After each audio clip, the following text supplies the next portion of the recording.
Bismillahirrahmanirrahim. Assalamu alaikum dear students. This is Sajjad Malik. I'm again back in your service with another lecture of grammar. Today we are going to learn the use of modal verbs.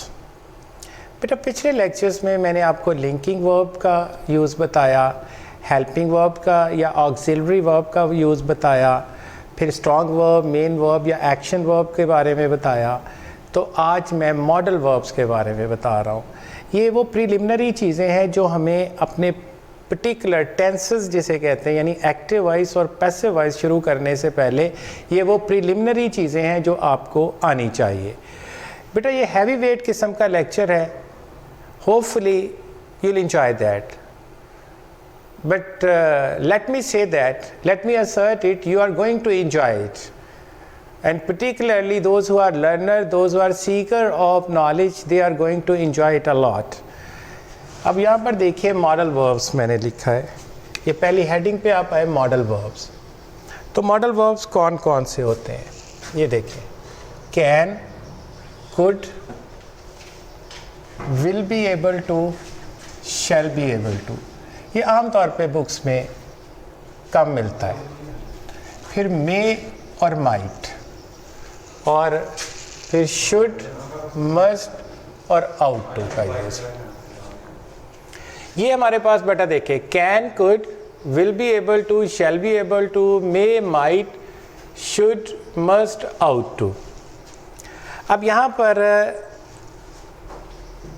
आपको सबसे पहले मैं can, could और will be able to और shall be able to को इसको discuss करते हैं। अब कैन, एक सवाल कि मॉडल वर्ब्स में और ये जो हमारे ऑक्सिलरी वर्ब्स हैं या स्ट्रॉन्ग वर्ब्स में या लिंकिंग वर्ब में डिफरेंस क्या है?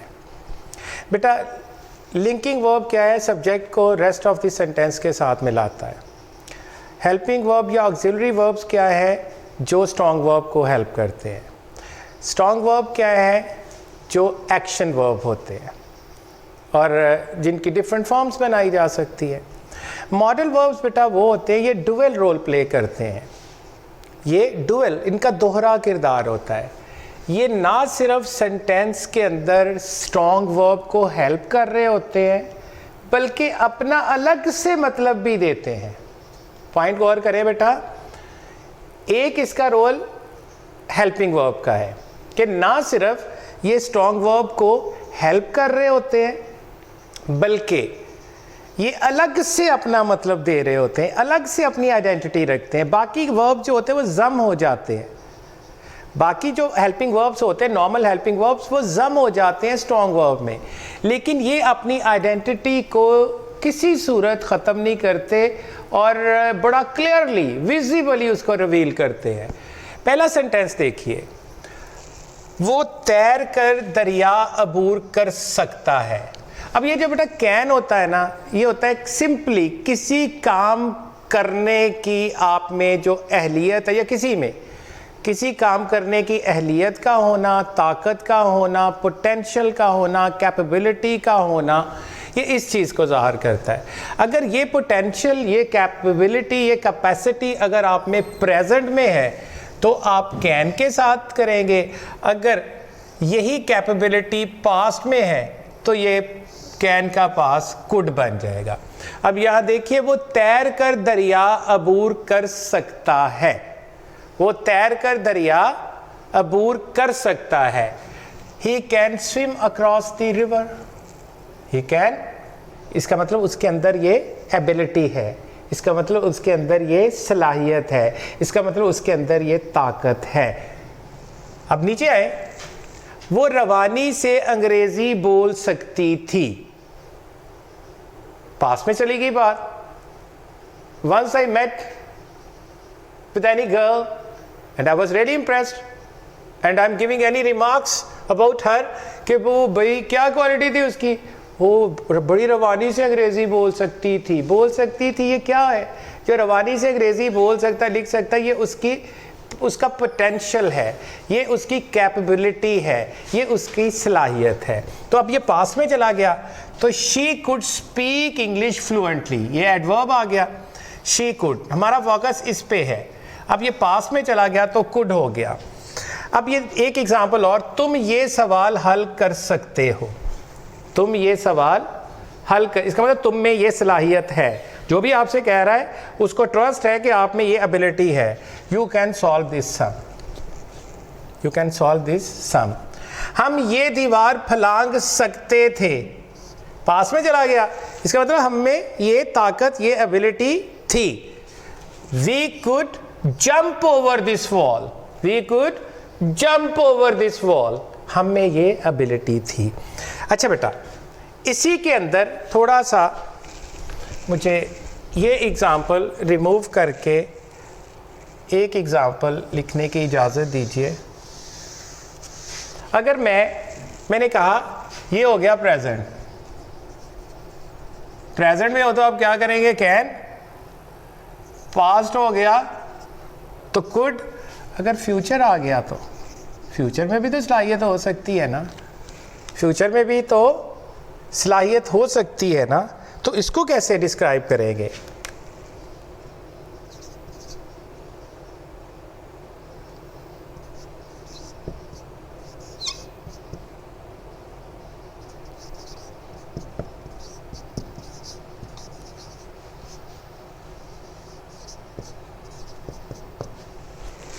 इसका मतलब है हम समझते हैं कि राइट नाउ उसकी जो कंडीशन है वो शायद बेहतर नहीं है, लेकिन उम्मीद यहाँ है कि वो बेहतरीन अंग्रेज़ी लिख सकेगा। अब फ्यूचर में बात चली गई।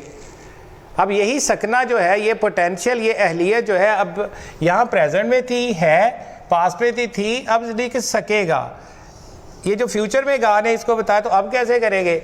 अगर तो आपका सब्जेक्ट है बेटा आई या वी, तो आप shall be able to use करेंगे।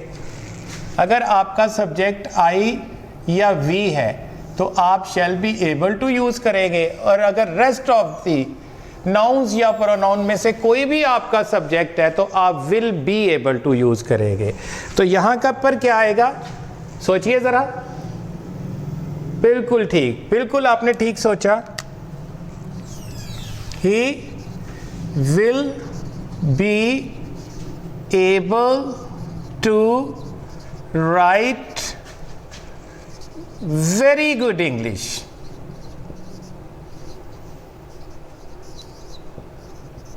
He will be able to write very good English. हाँ, आपके जहन में आया होगा कि बेहतरीन का आपने बेस्ट क्यों नहीं लिखा। आना चाहिए था बेटा, अगर नहीं आया तो आना चाहिए था, जिनके आया ठीक है। इसका जवाब ये है बेटा, ये है स्पेलिटिव डिग्री। बेस्ट होती है स्पेलिटिव डिग्री। हम स्पेलिटिव डिग्री तब यूज़ करते हैं जब मुकाबले में 3 या 3 से ज़्यादा चीज़ें हों। किसके मुकाबले में वो बेहतरीन अंग्रेज़ी लिख सकेगा, कोई मुकाबला है यहाँ। हम कहते हैं ये एक बेस्ट बुक है, बेटा ये गलत है, it's incorrect, it's a very good book. हम कहते हैं कि ये जी बेस्ट कोल्ड ड्रिंक है, किसके मुकाबले में बेस्ट है, इट्स अ वेरी गुड। आप हर चीज़ के साथ बेस्ट नहीं लगा सकते।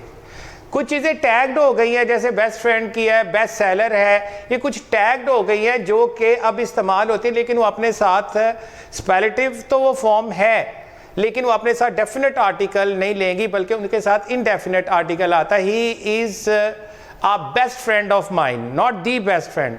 तो वो कुछ ऐसे हो गए हैं जो एक्सेप्टेड नॉर्म्स में, जो कॉमन एरर्स इन इंग्लिश है उसमें एक्सेप्टेड जो फिक्स एक्सप्रेशन बन गए, उसलिए बेस्ट यूज करते हैं। अदरवाइज हम स्पेलिटिव डिग्री सिर्फ तभी यूज कर सकेंगे जब मुकाबले में 3 या 3 से ज्यादा कोई चीजें होंगी। तो यहां तो मुकाबले में कोई भी नहीं है, तो इसके लिए वेरी गुड लिखा गया। वो बेहतरीन अंग्रेजी लिख सकेगा। हम इसको, वो वक्त पर कॉलेज पहुंच सकता है। He can reach college in time. He can reach college in time. वो वक्त पर कॉलेज पहुंच सकता था। He could reach college in time. वो वक्त पर कॉलेज पहुंच सकेगा। He will be able to reach college in time. अब हमने यहां पर सकना, पोटेंशियल की तीनों हालतों को यूज किया। अब मैंने आपको can, could, will be able to, shall be able to की एग्जांपल्स दे दी। अब आते हैं बेटा मे के यूज के ऊपर। May it's not as easy बेटा, इसको बड़ा अच्छी तरह बारीक पीनी से समझना होगा, चीज़ें भूल जाती होती हैं। जो भूलती हैं उन्हें याद रखा जाता है। डेफिनेटली हम हिफस नहीं कर रहे, लेकिन अगर आप नज़र अमीक रखेंगे, कीन आय के साथ इसको देखेंगे, तो शायद ये आपका परमानेंट पार्ट आपकी मेमोरी का बन जाए। तो अब ये देखें, 4 हालतों में हम मे का यूज़ कर सकते, 4 कंडीशंस में।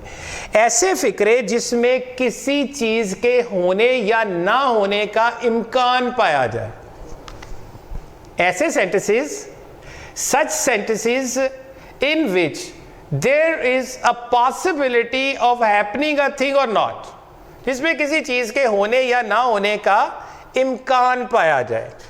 दूसरी सूरत में हम ऐसे करते, ऐसे सेंटेंसेस जिसमें कोई पर्पस पाया जाए, जो मकसदियत हो, यानी जो भी काम किया जा रहा है जब उसका मकसद होगा तो हम उसका जो सेकंड पार्ट होगा, जब हम उसका कॉन्सिक्वेंशियल पार्ट पे जाएंगे तो हम मे का यूज करेंगे। तीसरी सूरत है बेटा ऐसे सेंटेंसेस जिसमें इजाजत लेना या देना मकसूद हो। चौथी कंडीशन ऐसी है बेटा जिसमें कोई दुआ या बद्दुआ दी जाती है। बद्दुआ आमतौर पे बुक्स में नहीं लिखा जाता, लेकिन बेटा अब आप ओवरऑल इंग्लिश सीख रहे हैं तो ये सवाल आ सकता है, आया भी है कई दफ़ा मुझे, सर के दुआ के लिए तो आप बता देते हैं, तो बद्दुआ कैसे अंग्रेज़ी में देनी तो नहीं चाहिए, लेकिन चले बहरहाल आपका हक है जानना। मैं नहीं कहता कि आप हमें बद्दुआएं देनी चाहिए, लेकिन हम इंग्लिश सीखने की हद तक इसे यूज़ ना करें, कोशिश करें कि इतने बड़े दिल वाले बन जाए कि हमें देनी ना पड़े, लेकिन बहरहाल इंग्लिश में आपको सीखने का हक है। अब मैं पहली एग्जांपल देता हूँ, इम्कान कैसे। ऐसे फिक्रे जिसमें किसी चीज़ के होने या ना होने का इम्कान है। अब ये देखिए बेटा, पहला, हो सकता है आज बारिश हो जाए, हो सकता है या शायद, इम्कान है ना, कंफर्मेशन तो नहीं, सर्टेनिटी तो नहीं, आप डेफिनेट तो नहीं है कि ऐसा होगा, इम्कान है ना। तो it may rain today, it may rain today.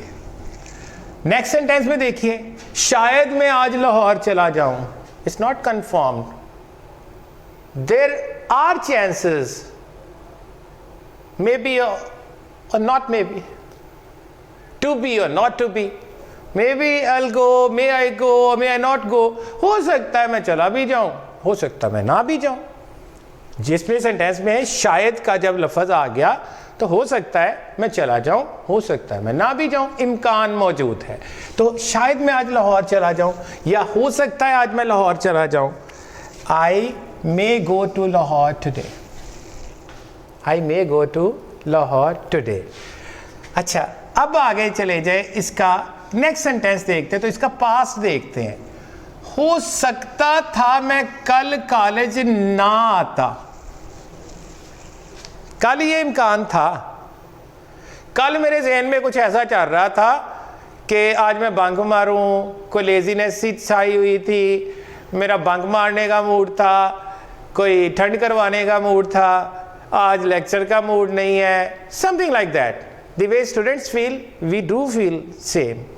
तो ऐसा हो गया, कोई ऐसी फीलिंग्स आई, हो सकता था, हो सकता है नहीं, अब पास में चला गया। अगर आपकी प्रिंसिपल क्लॉज पास्ट टेंस में है तो बेटा सबऑर्डिनेट क्लॉज ने पास्ट टेंस में ही आना है हर सूरत। अब आप ये देखें, मैं कल कॉलेज ना आता, तो आप कहेंगे आता, ये तो प्रेजेंट है, आता पास्ट है। हो सकता था मैं कल कॉलेज ना आता, तो फिर आप कैसे करेंगे, I might not come to college yesterday. यहाँ शायद मैं आज लाहौर चला जाऊँ में प्रेजेंट फॉर्म है, ये प्रेजेंट फॉर्म है, तो और ये पास्ट को रिफ्लेक्ट कर रहा है। हो सकता था मैं कल कॉलेज ना आता, I might not come to college yesterday. हो सकता है मैं आज आपसे मिलने आऊं, इम्कान है ना, I may come to see you today. हो सकता था कल मैं आपको खाने पे मदऊ करता, I might invite you on dinner और लंच यस्टरडे।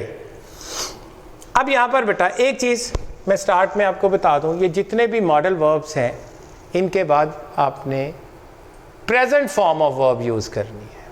ये जितने भी मॉडल वर्ब्स लिखे हुए हैं इनके बाद आपने present form of verb use करनी है। ये बात जहन में रहे, कहाँ नहीं करनी वो आगे जाके कंडीशन में, ये जो लिखे हुए यहाँ तक तो अब क्लियर हो जाए कि आपने प्रेजेंट फॉर्म यूज करनी है। अब बेटा मैंने दो मकसदियत बता दिया, अब ये तीसरी एग्जाम्पल के ऊपर आते हैं जिसमें मकसदियत सॉरी एक एग्जाम्पल की, अब मैं सेकंड वाले पोर्शन मकसदियत पे आ रहा हूं।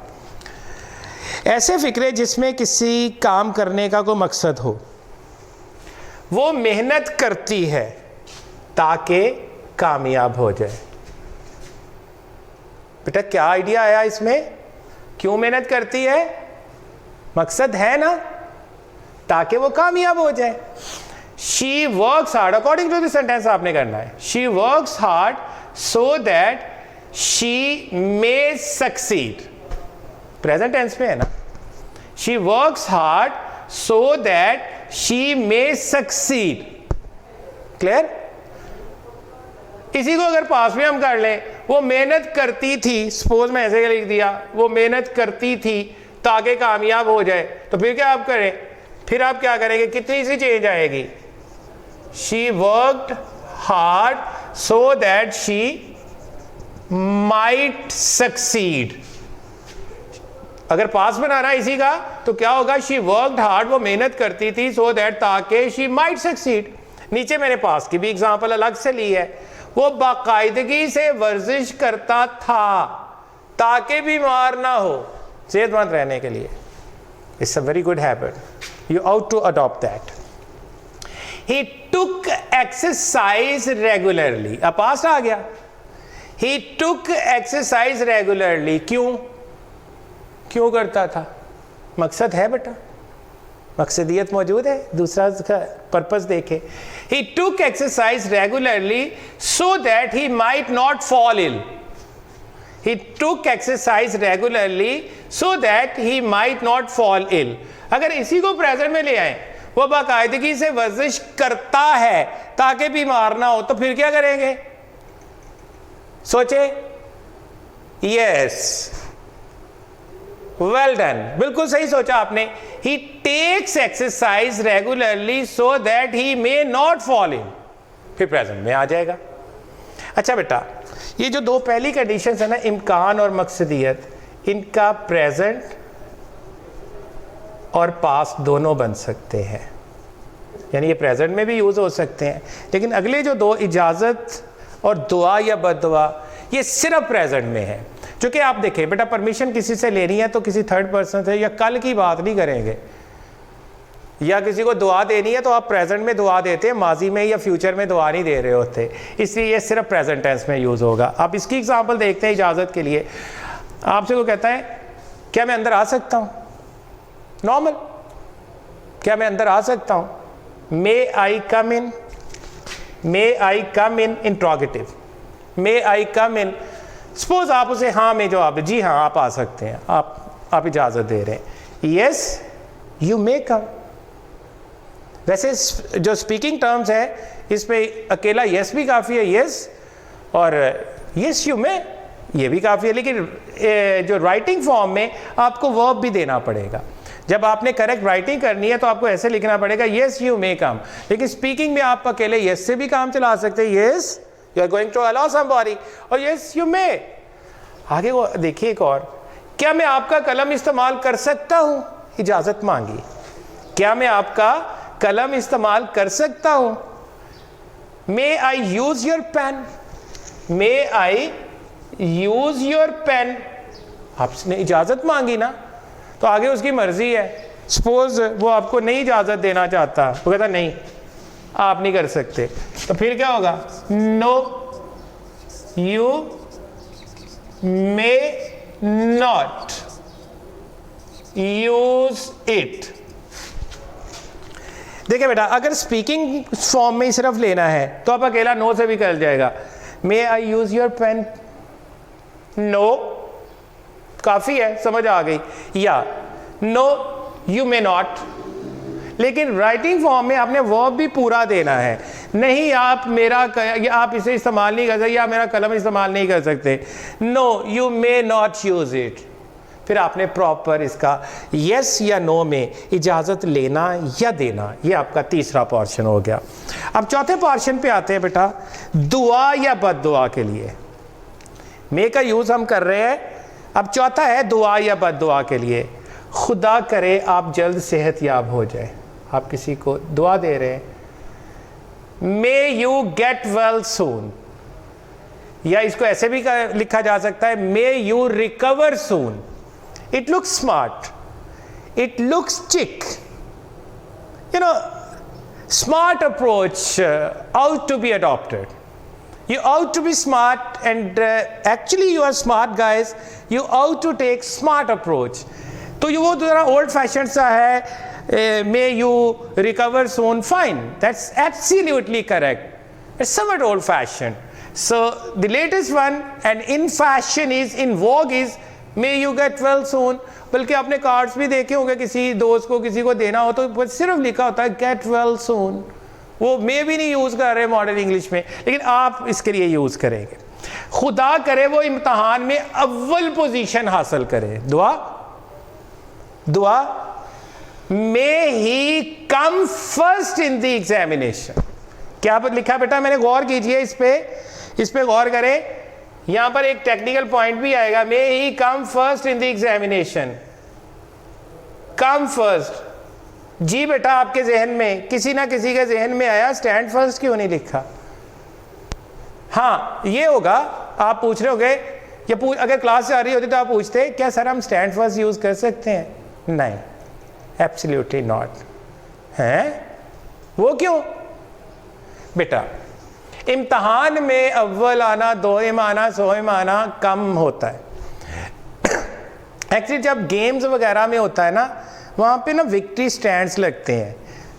जो तीसरे नंबर वाली होती इधर होती, दूसरे नंबर वाली थोड़ी सी ऊपर, पहले नंबर वाली ज़रा ऊपर, वो विक्ट्री स्टैंड पे होते हैं। उनके लिए स्टैंड यूज़ किया जाता है। इम्तहान में कोई ऐसे स्टैंड नहीं लगे होते। इनफैक्ट एक स्टेट है, एक हालत का नाम है, आपके साथ टैग हो जाता है, तो आप इसके लिए कम यूज़ करेंगे, स्टैंड यूज़ नहीं करेंगे। Grammatically it is absolutely incorrect. आपने कम फर्स्ट यूज करना है, स्टैंड फर्स्ट नहीं, इम्तहान के लिए। अब बद्दुआ के भी एक दो देख लेते एग्जाम्पल। खुदा करे तुम बर्बाद हो जाओ। अल्लाह फॉरबिड मी, हम किसी को बद्दुआ ना दें, सिर्फ एग्जाम्पल के लिए। अल्लाह पाक हमारे दिलों को, हमारी नीयतों को साफ रखे। मे यू सॉरी, खुदा करे तुम मर जाओ, सीधे रौला ही खत्म होगा। अब किसी इतने वक्त आ गया, अल्लाह करे तुम मर जाए, कह देते हैं ना, कह देते ना नॉर्मली पंजाबी में, अल्लाह करे तुम मर जाए। उर्दू में होता है खुदा करे तुम मर जाओ, मे यू डाई। खुदा करे तुम बर्बाद हो जाओ, कि आप किसी ने सताया ही इतना कि आप इस ये कहे बिना ना रह सके। May you rayon, may you rayon. एक सवाल आपके जहन में आ रहा है, मुझे पता है आ रहा है, सर साइन ऑफ ये एक्सक्लेमेशन क्यों नहीं लगा रहे आप at the end of the sentence? नहीं बेटा, जब दुआया तमन्नाया सेंटेंसेस होंगे उसके आखिर में कभी भी आपने साइन ऑफ एक्सक्लेमेशन नहीं लगाना। ये बहुत बड़ी गलती होती है, सिर्फ फुल स्टॉप लगाना है। Sign of exclamation exclamatory sentences के आखिर में आता है, उसका अलग से मैं आपको लेक्चर दूंगा। यहाँ ये ध्यान रखना है कि दुआया, आपकी बुक्स में एग्जाम्पल्स में लिखा हुआ है, एग्जाम्पल्स में लिखा हुआ है, नॉट एट ऑल। आपने बिल्कुल भी पूरे यकीन के साथ इसके आखिर में साइन ऑफ एक्सक्लेमेशन नहीं लगाना, सिर्फ फुल स्टॉप लगाना है। तो ये बेटा हमारी चार कंडीशन मे और माइट की यूज हुई। यानी इम्कान और मकसदियत में हम मे और माइट प्रेजेंट और पास्ट दोनों में यूज कर सकते हैं, लेकिन इजाजत और दुआ या बदुआ के अंदर सिर्फ प्रेजेंट में यूज होता है। अब हम आते हैं ये शुड। अब हमारे should, must, ought to, should, must, ought to, बड़ा आसानी से आपको समझ आने वाला है। Should, must, ought to. अच्छा बेटा, जो हम रूटीन में, हम डेली रूटीन में या हैबिचुअली जो काम करते रहते हैं, या आम तौर पर हैबिचुअली जो हम काम करते रहते हैं हमारी डेली रूटीन के अंदर, तो हमें क्या होता है, एक रूटीन, अच्छे काम, सोशली एक्सेप्टेड, एक चीज़ हो वो सोशली अनएक्सेप्टेड नहीं होने चाहिए, सोशली एक्सेप्टेड काम, यानी कि मुआशरा जिस पे कोई एतराज़ नहीं करता या मुआशरे से बुरा नहीं समझता। लाइक हमें सुबह सवेरे उठना चाहिए, यानी एक ऐसा है, हैबिट है, एक ऐसी एक मॉरल ड्यूटी है, एक हैबिचुअल ड्यूटी है जो हमें करनी चाहिए, हमें करनी चाहिए। तो ऐसे में चाहिए के लिए शुड आएगा, we should get up early in the morning. आपको अपनी सेहत का ख्याल रखना चाहिए, ये भी बेटा एक अच्छी बात है, ये भी अब आपकी हैबिट में ही होना चाहिए। आपको ये सोशली कोई अनएक्सेप्टेड चीज़ नहीं है, सोशली एक्सेप्टेड नॉर्म है। You should take care of your health. ठीक है, अब शुड का यूज समझ आ गया बेटा। वो जो रूटीन में हम चीज़ें करते हैं जो कि सोशली अनएक्सेप्टेड नहीं होनी चाहिए, सोशली एक्सेप्टेड है, और रूटीन में हम चीज़ें करते हैं। हमें पढ़ना चाहिए, हमें वक्त पे खाना खाना चाहिए, हमें ज़्यादा ठंडा पानी नहीं पीना चाहिए, हमें बैलेंस डाइट लेनी चाहिए, इसके लिए शुड यूज़ करेंगे आप। अगर सेंटेंस ऐसे आ गया, तुम्हें ज़रूर मेहनत करनी चाहिए। अब अगर बेटा ये देखो, ये भी तुम्हें मेहनत करनी चाहिए, यू शुड वर्क हार्ड। अब ज़रूर का लफ्ज़ जहाँ आ गया तो ये मस्ट बन जाएगा, you must work hard.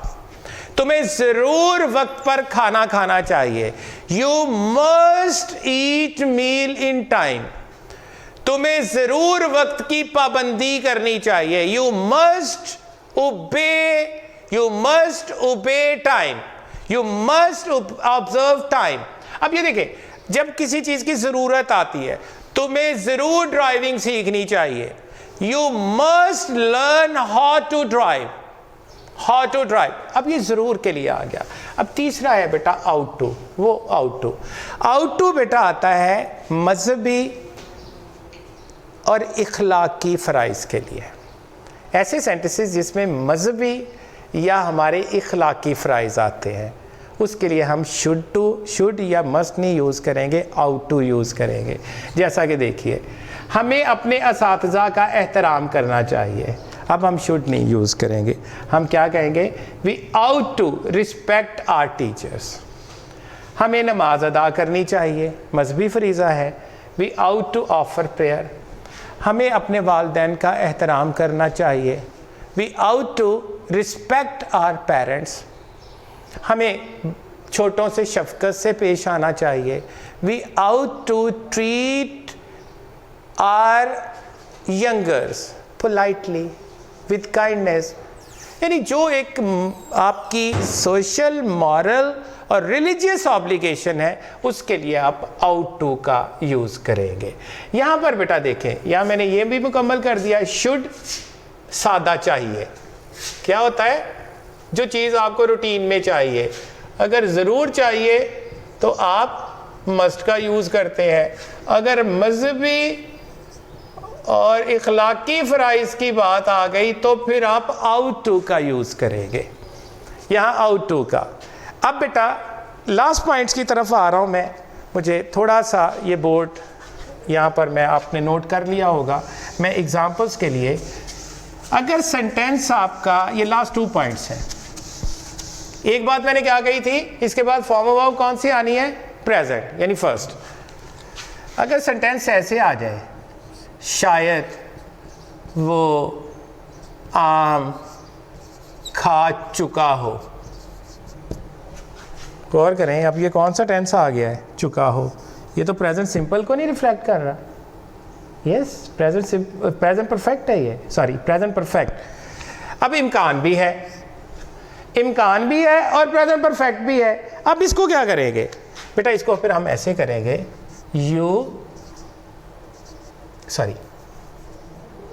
he may have eaten mangoes, he may have eaten mangoes. अब आप कहेंगे कि थर्ड फॉर्म क्यों लगाई? बेटा पास्ट पार्टिसिपल फॉर्म इसलिए लगाई कि अब यहाँ पास्ट प्रेजेंट परफेक्ट आ गया है। देखिए मे के बाद इसने फर्स्ट फॉर्म ही ली है हैव की, लेकिन हैव के बाद जो हमने फॉर्म ली है वो थर्ड बन रही है, वो पास्ट पार्टिसिपल बन रही है। अदरवाइज हमने मे के बाद अपनी फर्स्ट फॉर्म का रूल बरकरार रखा है। अब ऐसा होता है कि हो सकता है कि मेहमान आ चुके हों, शायद मेहमान आ चुके हों, अब फिर प्रेजेंट परफेक्ट आ गया। तो अगर इसको थोड़ा सा चेंज कर ले, इसको चेंज कर ले, हो सकता था कि मेहमान आ चुके हों। अगर इसे पास्ट में चला जाएगा तो अब क्या करेंगे? हो सकता था, गेस माइट, पास्ट में चला गया, माइट हैव कम या अराइव्ड, या अराइव्ड, चूंकि पास्ट में चला गया। अब फिर वही बात देखें, हमने माइट लगाया, मैंने कहा इसके बाद फर्स्ट फॉर्म, अगर पास्ट टेंस सी तो हैड आना चाहिए था, लेकिन चूंकि माइट आया तो माइट ने हैड की फर्स्ट फॉर्म हैव को चुना, लेकिन हैव के बाद हम थर्ड फॉर्म लगाए बिना नहीं रह सकते, इसके बाद पास्ट पार्टिसिपल है। ये बेटा एक पॉइंट आपने समझना है। और एक जो लास्ट पॉइंट है, आमतौर पे एक एबिलिटी होती है, और you will be surprised to know that it's a wonderful one, it's a wonderful one, I think it's the gist of the whole one. आप कहते हैं मैं डॉक्टर बन सकती हूं।